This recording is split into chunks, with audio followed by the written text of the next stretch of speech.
এত কিছু থাকতে ওর নজর আমার পটলের দিকেই কেন? Why god, why? সেদিন থেতলে দিতে দিতে বেঁচেছি, আর আজ সোজা কেটে। ওমা! মুখে আঙুল চেপে ধরল যুবক। ভয়ে গলা শুকিয়ে এলো কেমন। তড়িঘড়ি করে ঘর ছেড়ে বেরিয়ে গেল সে। আর সে যেতেই ঘুমের মধ্যেই নড়েচড়ে বিড়বিড়িয়ে উঠল মেহরিন। নিজের মেইন পয়েন্ট চেপে করিডর ধরে জোর কদমে এগিয়ে চলেছে আদ্রিয়ান। তবে পথিমধ্যে বাবাকে দেখেই সোজা হয়ে দাঁড়াল যুবক। হাত সরিয়ে মুখের ভাব অতি গম্ভীর করে নিল। দুহাত পকেটে পুরে শটান হয়ে এগিয়ে গেল। আশিক চৌধুরী ছেলের অভিমুখে এসে থামলেন। আগাগোড়া পরখ করলেন সূক্ষ্ম দৃষ্টিতে। বাবার এহেন তীক্ষ্ণ চাহনিতে কপালে ভাঁজ পড়ল আদ্রিয়ানের। কিছু বলবে? বলার তো অনেক কিছুই আছে। বাবার হেঁয়ালিপূর্ণ কথায় চোখমুখ কুঁচকে নিল যুবক। কি বলতে চাও পরিষ্কার করে বলো। মেহুকে তুলে এনেছ কেন? বাবার এরূপ প্রশ্নে ঠোঁট বাঁকিয়ে হাসল পুরুষটি। চোখের মনি উল্টে আওড়াল। So what dad? ইচ্ছে হয়েছে এনেছি, ব্যাস। আশিক চৌধুরীর মুখশ্রী এবার আরও গম্ভীর হয়ে পড়ল। তিনি দুহাত পিছনে ভাঁজ করে তীক্ষ্ণ কণ্ঠে শুধালেন। সে অব্রের হবু স্ত্রী। ভুলে গেলি সেই কথা? নিজের হবু ভাবিকে এভাবে? ওহ জাস্ট ফাক অফ ড্যাড। বিয়ে কি হয়ে গেছে? না হবে? আশিক চৌধুরীর কপালের ভাঁজ গাঢ় হল। বিয়ে হবে না? বাঁকা হাসল যুবক। মাথার চুলে হাত বুলাল অলক্ষ্যে। তীক্ষ্ণ দৃষ্টি বোলাল বাবার মুখশ্রীপানে। অতঃপর নিগু কণ্ঠে আওড়াল। হবে তো অবশ্যই। তবে? তবে? বিরক্ত হল আদ্রিয়ান। তার বাবা তাকে এত প্রশ্ন করছে কেন? সবটা জেনেও এত কৌতূহল দেখানোর মানে কি? এমনটা তো না যে এরপর কি হতে পারে তা আশিক চৌধুরী জানে না। তাহলে তাকে এত প্রশ্ন করছে কেন? সে তো তার ছেলেকে খুব ভালো করেই চেনে। অভ্রকে যে আদ্রিয়ান এমনি এমনি ছেড়ে দেবে না তা আশিক চৌধুরীর অজানা নয়। তবে? মজা করছ? সবটা জেনেও ভান করছ কেন? আমি সত্যিই বুঝতে পারছি না তুই কি করতে চাইছিস। তাহলে চুপচাপ থাকো আর বোঝার চেষ্টা করো আমাকে কোন প্রশ্ন না করে। কজ আমি বিরক্ত হচ্ছি তোমার এত এত প্রশ্নে। আশিক চৌধুরী দীর্ঘ নিঃশ্বাস ত্যাগ করলেন।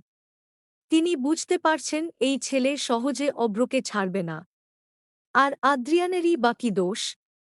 অভ্র নিজেই তো ইচ্ছে করে আদ্রিয়ানের পেছনে লাগল। এখন আদ্রিয়ান পাল্টা চাল দেবে না? আর তিনি নিজেও ছাড়বেন নাকি?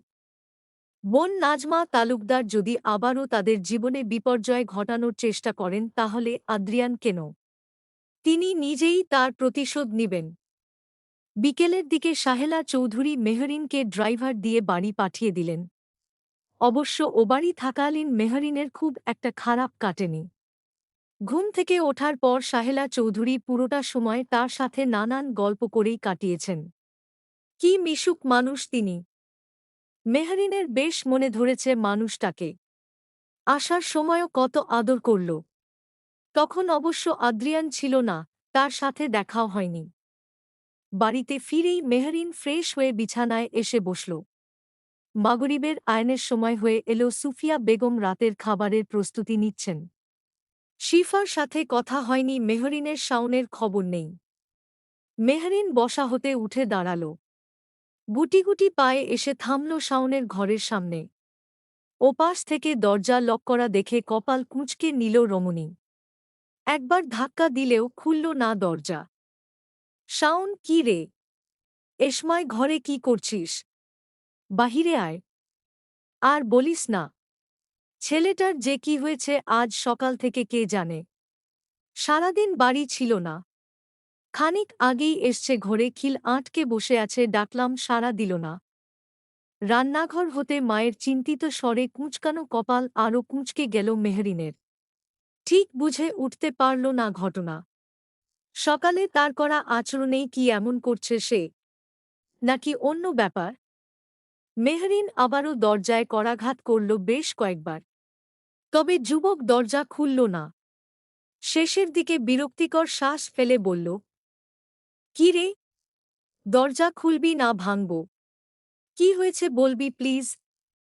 মেহু, একটু পর বের হচ্ছি, তুই যা। শাওনের কথায় মেহরিন আর জোর করল না, বরং চুপচাপ সেখান থেকে নিজের ঘরে চলে গেল। আর ঘরে প্রবেশ করে ফোন হাতে নিতেই দেখল অভ্রের মেসেজ। মেহরিন ভ্রু কুঁচকে নিল, মেসেজ ওপেন করতেই দেখল কাল দেখা করার কথা বলছে। মেহরিন বিরক্তিকর শ্বাস ফেলে ফোনটা বিছানায় ছুঁড়ে ফেলল। অভ্রের সাথে দেখা করা তো দূর, কথা বলারও ইচ্ছে নেই তার। এছাড়াও সে জানে অভ্র নিশ্চয়ই আদ্রিয়ানকে নিয়ে তাকে কিছু বলবে, এছাড়া আর কি। আদ্রিয়ানের সাথে কি সম্পর্ক তোমার? হুট করেই অভ্রের এহেন তীক্ষ্ণ প্রশ্নে খানিক থতমত খেল মেহরিন। আজকে ভার্সিটি একাই আসতে হয়েছে তাকে। সাথে ছিল না শাওন, শিফা। অজানা কারণে দুজনেই আজ আসেনি। তাই মেহরিন একাই এসেছিল। আর ভার্সিটির গেটের কাছে আসতেই অভ্রকে দেখে অবাক হল রমণী। এগিয়ে যেতেই ছুঁড়ল এহেন কঠিন একখানা প্রশ্ন। মেহরিন অভ্রের কথার পাছে কি উত্তর করবে ভেবে পেল না। কাল আদ্রিয়ানের অমন ব্যবহারের কারণ তারও অজানা। তবুও অভ্রের এই প্রশ্নটা মোটেও পছন্দ হল না তার। মেহরিন মুখ ফিরিয়ে নিল অভ্রের দিক হতে। মুখে খানিক বিরক্তি আর বিষাদের ছাপ। অভ্রের হাতের মুঠোই শক্ত হয়ে এল মেহরিনের উপেক্ষায়। দাঁতে দাঁত চেপে ফের আওড়াল, কি হল? কিছু জিজ্ঞেস করছি তোমায়। উনি আমার কে হন তা আপনি জানেন না? মেহরিনের ধারালো জবাবে অভ্রের চোয়াল কাঁপতে লাগল। একেই তো মেহরিন তার পছন্দের বাহিরে চলছে, তার উপর তাকে উপেক্ষা প্লাস মুখে মুখে তর্ক। অভ্র ভাবতে পারে না।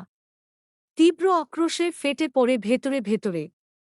তোমার মুখ থেকে জানতে চাই এই সম্পর্কে। তাহলে শুনুন। 1 মিনিট থামে মেহরিন। অতপর ফের আওড়ায়, উনি আমার প্রফেসর।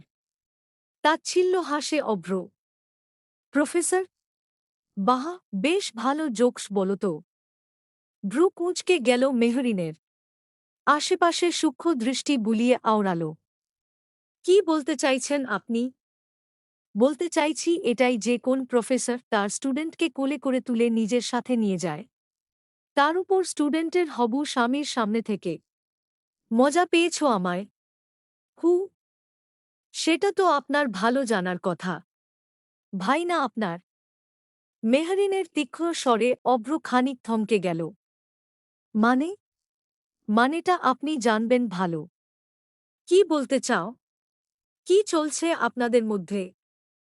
মেহরিনের কথায় অভ্রের দৃষ্টি খানিক নড়েচড়ে উঠল। সে চোখ ফিরিয়ে নিলেও আবারও তাকাল মেহরিনের পানে। মেহরিন না দমে পুনরায় আওড়াল, সেদিন কি খেলার কথা হচ্ছিল? আমাকে কেনই বা স্যার আপনার সামনে থেকে তুলে নিয়ে গেল? হু, সেটা তুমিই ভালো জানবে। আফটার অল ও তো তোমাকেই তুলে নিয়ে গেছিল, তাই না? তাও আবার কুলে তুলে। প্রফেসর না, অনেক দায়িত্বশীল তার স্টুডেন্টের প্রতি। বিশেষ করে তোমার প্রতি ওর একটু বেশি ইন্টারেস্ট, তাই না বলো? তাচ্ছিল্য স্বরে কথাটা বলে মুখ ফিরিয়ে নিল অভ্র। তার এহেন কথায় চোখজোড়া বন্ধ করে নিল মেহরিন। ভীষণ অপমানিত বোধ করল রমণী। আদ্রিয়ানের কাজে যে তাকে এভাবে এখন অভ্রের সামনে ঝুঁকতে হবে তা সে জানত। অভ্র তাকে তো আর এমনি এমনি দেখা করতে বলেনি। মজার ছলে আদ্রিয়ানকে সে যেভাবেই নিক না কেন, আসল সত্য তো এটাই যে আদ্রিয়ান মেহরিনের প্রফেসর, একজন সম্মানীয় ব্যক্তি সে। আর এখন তাকে আদ্রিয়ানের সাথেই জড়ানো হচ্ছে। আমি আসছি। কথাটা শেষ করে অভ্রকে আর কোন বাক্য ব্যয় করার সময় দিল না মেহরিন। চোখের কোণে তার অশ্রু চিকচিক করছে কেমন। গটগট পায়ে সোজা ভেতরে ঢুকে গেল রমণী। অন্যদিকে অভ্র সজোরে আঘাত করে বসল গাড়িতে। করিডর ধরে সামনে পা বাড়াল মেহরিন। চোখমুখ কেমন লাল হয়ে এসেছে। অভ্রের কথাগুলো কানে বাজছে তার। চোখের কোণে পানি জমেছে অপমানের তাড়নায়। মেহরিন মাঝপথে থামল একবার। চোখ মুছে নিজেকে শান্ত করে ফের পা বাড়াতেই সিঁড়িতে কয়েকটা ধাপ দিয়ে নিচের দিকে আসতেই মুখোমুখি হল আদ্রিয়ানের। একে অপরকে দেখে দুজনেই থমকে গেল। আদ্রিয়ান সূক্ষ্ম দৃষ্টি বুলাল মেহরিনের পানে। আর মেহরিন সন্তর্পণে চোখজোড়া ফিরিয়ে নিল। মুখে আঁকল না আগের ন্যায় দুষ্টুমির রেশ। অবাক হল আদ্রিয়ান। পকেটে হাত গুঁজেই আওড়াল, হোয়াট হ্যাপেন্ড? ঠিক আছো? মাথা নাড়ে মেহরিন। জি। এর মধ্যেই সেকেন্ডের ব্যবধানে সিঁড়ির উপর ছাত্রছাত্রীদের তুমুল ভিড় শুরু হয়ে গেল হঠাৎ। আদ্রিয়ান মেহরিন কথা বলার মাঝখানেই হুট করেই পিছন থেকে একজনের ধাক্কায় সিঁড়ির উপর থেকে হুড়মুড়িয়ে আদ্রিয়ানের উপর ঠাস করে পড়ল রমণী। আহা! মুখ দিয়ে খানিক অস্ফুট আর্তনাদ বেরিয়ে গেল মেহরিনের। আর তার সাথে ঘটে গেল অবিশ্বাস্য এক কাণ্ড। মেহরিনের পাতলা ফিনফিনে ঠোঁট জোড়া আচমকা ছুঁয়ে গেল আদ্রিয়ানের উন্মুক্ত বক্ষদেশ। জমে গেল মেহরিন। দুহাত কবেই জায়গা করে নিয়েছে যুবকের বাহু। মেহরিনের হৃৎস্পন্দন যেন থমকে গেল আচমকা এহেন কাণ্ডে। অন্যদিকে আদ্রিয়ান নিজেও হতভম্ব, হতবিহ্বল। কয়েক সেকেন্ডে ঠিক কি ঘটে গেল তা ঠিক ঠাউর করে উঠতে পারল না যুবক। বক্ষদেশের আড়ালে লুকায়িত একমুঠো হৃদয়টা কেমন থমকে আছে। মেহরিনের ঠোঁটের স্পর্শ যেন তার শিরাউপশিরায় অদ্ভুত এক দোলা দিয়ে গেল। সর্বাঙ্গ কেমন কেঁপে উঠল যুবকের। এক আদিম উন্মাদনায় ভেতরটা থরথর করে উঠল। বাহুতে রাখা মেহরিনে হাত আচমকা কেঁপে উঠল সেই তালে। সাথে শক্ত করে নিজ আঁখিপল্লব বন্ধ করে নিল রমণী। আদ্রিয়ান সূক্ষ্ম দৃষ্টিতে পরখ করল তা। চোখ জুড়ে অদ্ভুত অনুভূতির জোড়ার ভেসে বেড়াচ্ছে পুরুষটির। আশপাশ তখন আবারও একদম ফাঁকা নিস্তব্ধ হয়ে এল। সকল স্টুডেন্ট ইতিমধ্যেই ত্যাগ করেছে করিডর। সরি! ছিটকে দূরে সরে তোতলাতে তোতলাতে বলে উঠল মেহরিন। গলার স্বর কাঁপছে কেমন অজানা শিহরণে। আদ্রিয়ান নিজেও হালকা কেশে পরিস্থিতি সামলাতে চেষ্টা করল। It's okay. আদ্রিয়ান কিছু না বললেও মেহরিনের ভেতরটা মানতে চাইল না। সাথে মনে পড়ল তখন অভ্রের বলা কথাগুলো। হুট করেই মনে হল আদ্রিয়ানকে সে কিভাবে নেয় তা আদ্রিয়ানকে জানানো উচিত। ফলস্বরূপ সে বোঝাতে চেষ্টা করল সে আদ্রিয়ানকে কি নজরে দেখে। কাঁপা ঠোঁট জোড়া নাড়িয়ে তড়িঘড়ি করে আওড়াল, জি দেখুন স্যার, কিছু মনে করবেন না। আমি জানি শিক্ষক পিতার সমতুল্য, আমিও আপনাকে সেভাবেই উহুম। বাকিটুকু গলায় আটকে রইল রমণীর। আচমকা আদ্রিয়ানের পুরুষালী থাবায় আঁতকে উঠল মেহরিন। ঘাড়ের পিছনে হাত দিয়ে আচমকা নিজের বুকের উপর মেহরিনকে আছড়ে ফেলল যুবক। অতঃপর নিজের পুরুষালী ঠোঁটের ভাঁজে মেহরিনের পাতলা ফিনফিনে ওষ্ঠদ্বয় নিয়ে নিল আদ্রিয়ান। মেহরিনের ভেতরটা ধড়াক করে উঠল। আদ্রিয়ানের থাবার তীব্রতায় ঘাড়ের কাছে জ্বলন সৃষ্টি হল। তখনই অনুভব করল আরও এক গভীর স্পর্শ। আদ্রিয়ান অন্য হাতে তার কোমর চেপে আচমকা দেওয়ালে ঠেসে ধরল। মেহরিনের ব্যথা হল প্রচুর। চোখ দিয়ে পানি বেরিয়ে গেল তীব্র ব্যথার তাড়নায়। অন্যদিকে হিংস্র আদ্রিয়ান নিজের খেই হারিয়ে একের পর এক কামড় বসাতে লাগল রমণীর নরম ওষ্ঠে। মেহরিন ছট করে উঠল, বুনিয়ে উঠল ছাড়া পাওয়ার আশায়। তবে আদ্রিয়ান, সে কি ছাড়ল? তার কি মায়া হল মেহরিনের প্রতি? সে তো তখন নিজের খেয়ালে। পুরুষটির চোখজোড়া কেমন লাল হয়ে এসেছে। কোমরে রাখা হাত ক্রমশ শক্ত হচ্ছে তার। অন্যদিকে মেহরিন ভেতরে ভেতরে ভয়ে কাঁপছে এরূপ আচরণে। ফিনকি দিয়ে রক্ত ঝরছে ওষ্ঠ হতে। আদ্রিয়ান নিজের ঠোঁট দ্বারা সেই রক্তটুকু নিজের ভেতরে শুষে নিল। অতঃপর দীর্ঘ এক চুম্বন শেষে তার লাল চোখজোড়া নিবদ্ধ করল মেহরিনের ক্রন্দনরত চোখের পানে। কোমরে রাখা হাতে আর একটু চাপ প্রয়োগ করে আওড়াল, ইউ আর অ্যাবসলিউটলি রাইট। শিক্ষক পিতার মতো হয়। বাদ জামাইয়ের বয়সী এত হট অ্যান্ড হ্যান্ডসাম একজন প্রফেসর কি করে পিতার মতো হয়, সুইট হার্ট? মেহরিন উত্তর করে না। আদ্রিয়ান তাকে চেপে দাঁতে দাঁত চেপে ফের আওড়ায়। নেক্সট টাইম বেশি বেশি পুষ্টিকর খাবার খাবে, যাতে হাঁটুতে থাকা ব্রেইনটা মাথায় আসতে পারে। ইডিয়েট। তীব্র রাগে কাঁপতে কাঁপতে কথাখানা বলেই মেহরিনকে এক প্রকার ছিটকে ফেলে দিল আদ্রিয়ান। অতঃপর গটগট পায়ে ত্যাগ করল সেই স্থান। অন্যদিকে হতভম্ব মেহরিনের কান ঝাঁ ঝাঁ করে উঠল তীব্র অপমানে। তবু তার মন আপাতত সেই কথাগুলোর চেয়ে বেশি দাগ কাটল আদ্রিয়ানের অনাকাঙ্ক্ষিত স্পর্শগুলোতে। মেহরিনের শরীর শিরশির করে উঠল। চোখ বুজে নিল রমণী। বুকের ধুকপুকানি বাড়ছে, বই কমছে না যেন।